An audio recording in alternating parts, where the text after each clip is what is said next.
and the chairperson of the summit, His Excellency Paul Kagame, President of Rwanda, member of the summit, His Excellency Antoine Tshisekedi Chirombo, President of DRC, and now new member.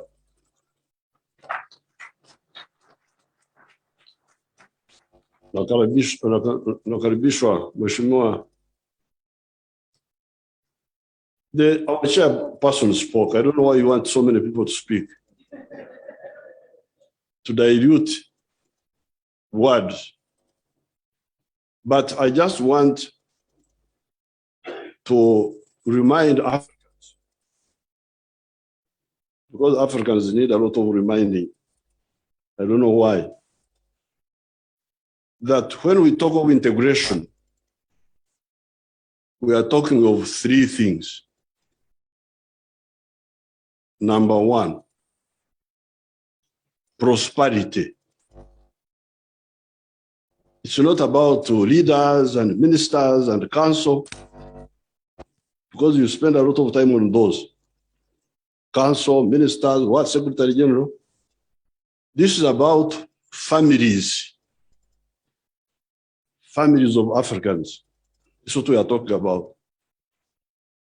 The question is, if I am a businessman or a businesswoman and I produce a good or a service, how many people will buy from me? That's the issue.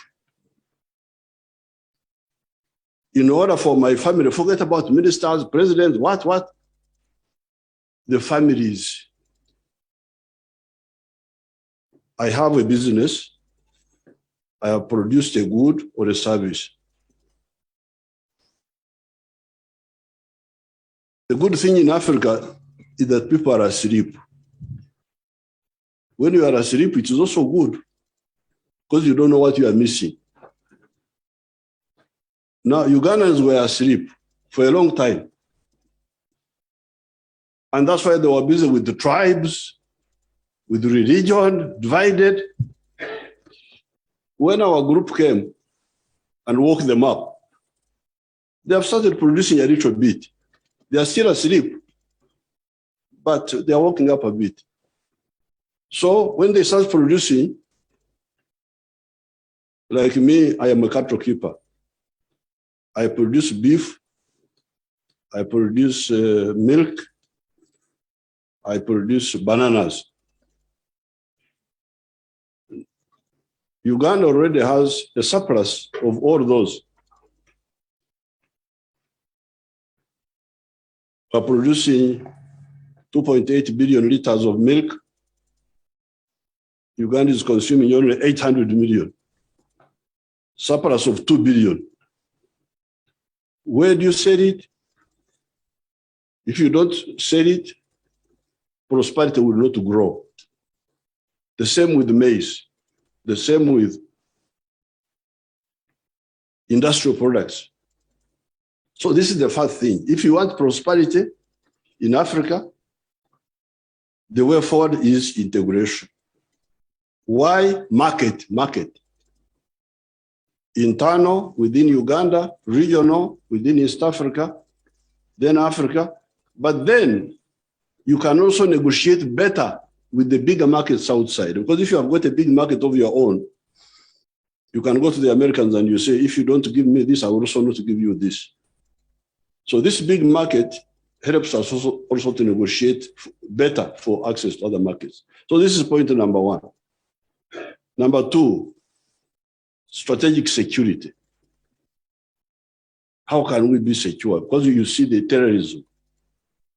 In Somalia, there is a problem, it affects Kenya. There is a problem in Congo, it affects Uganda. There is a problem in Uganda, it affects Congo.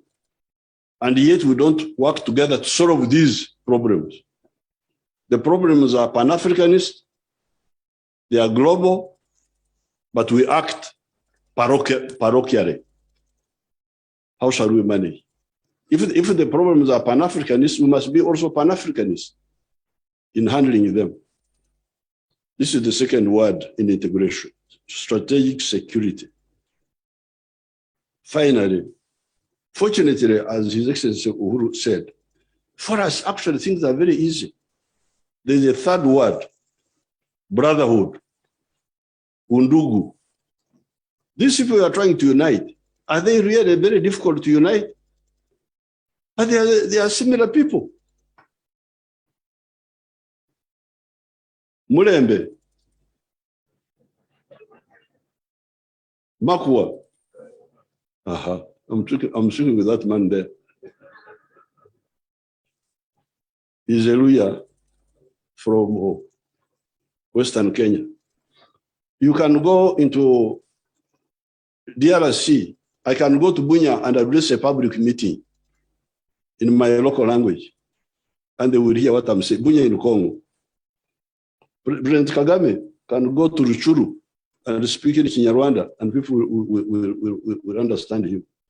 Ruchuru is a part of Congo. My daughter here, the minister, can go and speak Luo in Mahagi. Mahagi Port, they will understand what she's saying. You must have heard people during the olden days, they used to say that Idi Amin was a Congolese, was a Sudanese. It is partly true. Because Idi Amin's tribe, the Kakwa, go deep into Congo, the Kakwa. So first of all, there are these, here in Kenya, the Bateso, they are here. The Luyas, Mzee Moi's tribe, the Karenjin, they are in Uganda. The Turkanas, apart from stealing my cows, but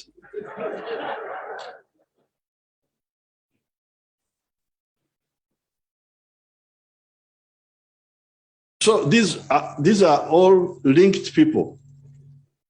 But above all, we have, as His Excellency Kenyatta was saying, we have what Europe does not have, a common language, Swahili. Why don't we use this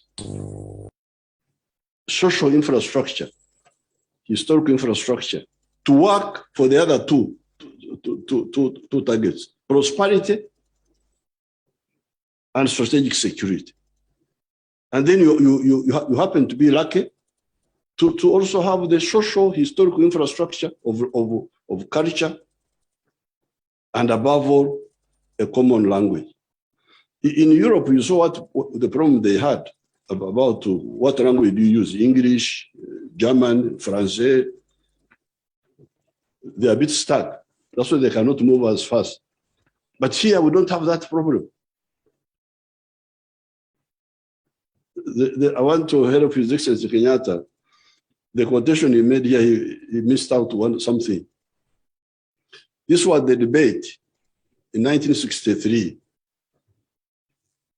about the East African Federation in the Parliament of Uganda. There was a man called Abu Mayanja who had a speech problem, speaking with lisping. The people who say fa instead of s. Oburimi, we call it in our language. If you don't have it in Swahili, I'll give you the Neno Labara. Oburimi. This man was speaking Oburimi, Abu Mayanja. So he was criticizing Obote because we were moving on the East African Federation. Then Obote started developing called FIT. So Abu Mayanja said in his speech, he was speaking like that. Some people want to remain big fishes in small ponds. That's what, it is a big fish in a small pond. But he said it in that funny manner. I thank you very much.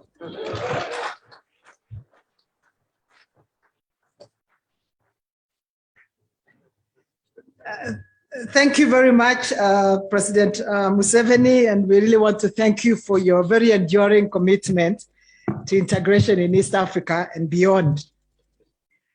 May I now invite President Paul Kagame, the President of Rwanda, to make some remarks.